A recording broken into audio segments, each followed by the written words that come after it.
looked to me like he was a little sedated. He's shredding the Constitution in his conduct. I shredded his state of his mind address. Charles is one of the last surviving Tuskegee Airmen, the first black fighter pilots, and he also happens to be Ian's great-grandfather. That he says, and then you say to me, tearing up his falsehoods, isn't that the wrong message? No, it isn't. Prize. I am thrilled to inform you that your husband is back from deployment. He is here with us tonight, and we couldn't keep him waiting any longer.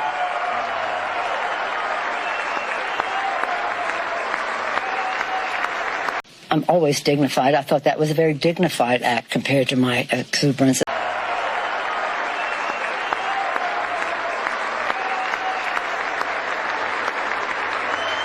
He looked to me like he was a little sedated. He's shredding the Constitution in his conduct.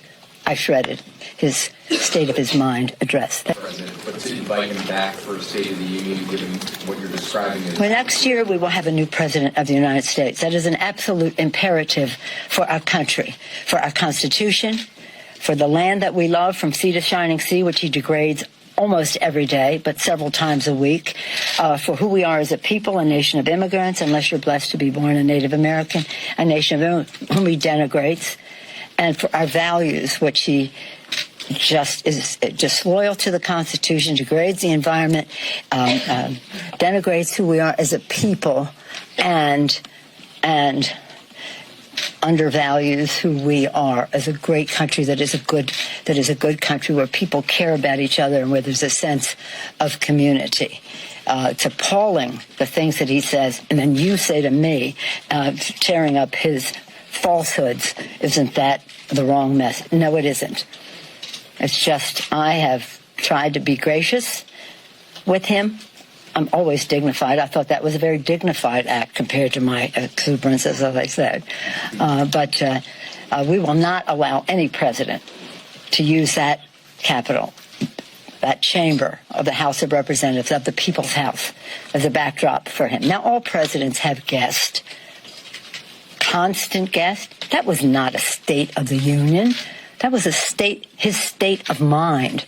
We want a State of the Union. Where are we? Where are we going? And the rest. Not let me just show you how many guests I can draw. And let me say how I can give a Medal of Honor. Do it in your own office. We don't come in your office and do congressional business. Why are you doing that here? Quite frankly, when he started talking about someone with stage 4 cancer, all of that, I thought he was, I don't know which stage John Lewis's cancer is at, but when he started talking about someone with cancer, we thought he was going to talk about John Lewis, a hero in our country. Come on. So in any event, I feel very liberated. I feel very liberated. I feel that I've extended every possible courtesy. I've shown every level of respect. I say to my members all the time, there's no such thing as an eternal animosity. There are eternal friendships, but you never know on what cause you may come together with somebody you may perceive as your foe right now. Everybody is a possible ally in whatever comes next. E pluribus unum, from any one. They didn't know how many we'd be or how different we'd be. But they want us always to remember that we were one. And they, our founders, had their differences, as do we.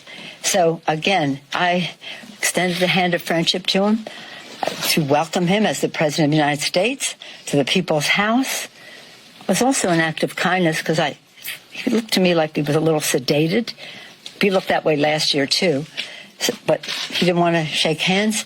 That was that. That meant nothing to me. It had nothing to do with my tearing up. That came much later. And, you know, a speed reader, I just went right through that thing. So I knew what was coming when I saw the compilation of falsehoods.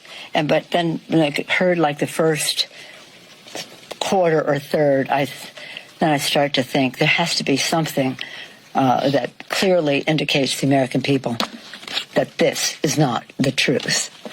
And he has shredded the truth in his speech. He's shredding the Constitution in his conduct. I shredded his state of his mind address. Thank you all very much. Thank you. Thank you. Thank you. There you have it.